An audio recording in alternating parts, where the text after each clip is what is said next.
इतनी ढेरों कंपनियां अक्रॉस सेक्टर्स ट्रैक करते हैं और उनकी अर्निंग्स अभी आके चुकी हैं, और जो शार्पेस्ट क्रिटिक्स रहे हैं इस गवर्नमेंट के, रघुराम राजन जी ने भी एक कमेंट दिया कि इकोनॉमिक मोमेंटम अंडरलाइन इकोनॉमी का इतना मजबूत है कि टॉप लीडरशिप इतना मायने नहीं रखेगी, 7 से 8% हम ग्रो करेंगे।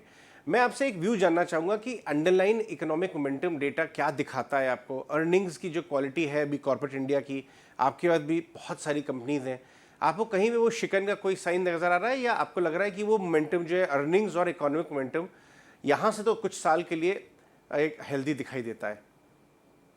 तो देखिए, अगर हम इसको वापस उस चीज़ को मैं अगर रिपीट करूँ कि अगर लास्ट पोस्ट कोविड कहीं कोई फिनोमेना चेंज हुआ था, तो सबसे बड़ा इम्पैक्ट रूरल इकोनॉमी।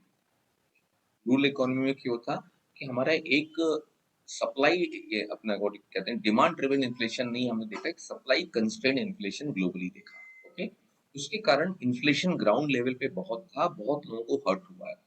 हम लोग सिटी में रहते हैं, शायद इतना इम्पैक्ट नहीं देख पाते हैं, लेकिन अगर आप ग्राउंड लेवल्स पे देखेंगे तो लोगों का कॉस्ट ऑफ लिविंग में बहुत बड़ा इम्पैक्ट आया, उस प्रोपोर्शनेट में उनकी इनकम नहीं थी।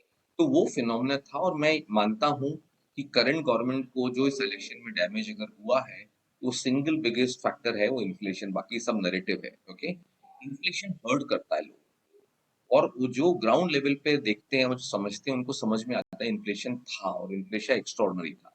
अगर लास्ट 3-4 महीने के अंदर, लास्ट पर्टिकुलरली एक क्वार्टर के अंदर, ये करंट क्वार्टर में भी वो फिनोमेना चेंज हो रहा है, अगर हम हाई फ्रीक्वेंसी डेटा देखें रूरल इकोनॉमी के, तो वो इम्प्रूवमेंट में है।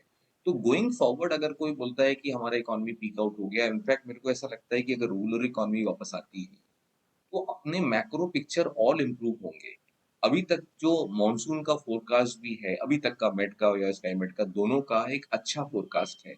अगर हम उसको भी फैक्टर करें, तो वो भी एक कंस्ट्रक्टिव बैकग्राउंड है। तो अगर इंडिया के लिए एक बैकग्राउंड देखें कि हमारा मैक्रो पिक्चर, जो जो हमारा पॉकेट वीक था रूरल इकोनॉमी का, वो इम्प्रूव हो रहा है, वो स्ट्रेंथन हो रहा है। मे बी करंट गवर्नमेंट भी कुछ उस चीज को स्ट्रेंथन करने की कोशिश करेगी बजट में, तो वो एक इम्पॉर्टेंट फैक्टर हो गया।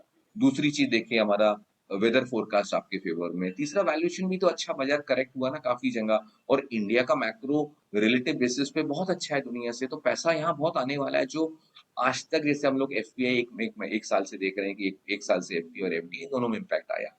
मे बी वो पैसा वापस आएगा, क्योंकि वो लोग, हम लोग खाली इंडिया के एंगल से नहीं देखना चाहिए कि उनके पास रिलेटिव अपॉर्चुनिटी थी दुनिया में, कहीं चाइना में, कहीं इंडोनेशिया में, या कहीं और कंट्री में, तो उन्होंने वहां शिफ्ट किया।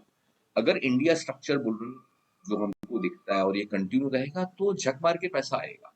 ओके, पैसा का कोई चॉइस नहीं होता है। ओके, जिस तरह हम लोग बोलते हैं मनी फ्लो एनालिटिक्स में, money will shift. Okay, from high risk to low risk thing, and जो हमारा लिक्विडिटी का कंसेप्ट है, तो इंडिया का good liquidity is also improving. Okay, globally तो बैड लिक्विडिटी बढ़ रहा है, इंडिया का तो गुड लिक्विडिटी, इसको हम लोग प्रोडक्टिविटी एफिशिएंसी के तौर पे देखें तो इंप्रूवमेंट है। I am not saying it is extraordinary, और रूरल इकोनॉमी उसको सपोर्ट करेगी, तो बैकग्राउंड बहुत कंस्ट्रक्टिव है।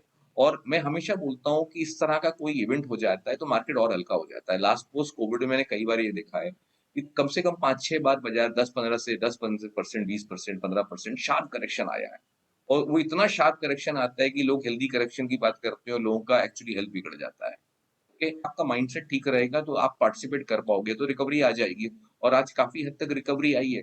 तो मैं इसको अपॉर्चुनिटी के तौर पे देख रहा हूँ कि मार्केट लाइट हो गया, बिहेवियर पर्सपेक्टिव से पोजीशन ज्यादा है नहीं, किसी का लिवरेज इतना बड़ा था नहीं, वो एक करंट आया और अभी वापस खत्म हो गया।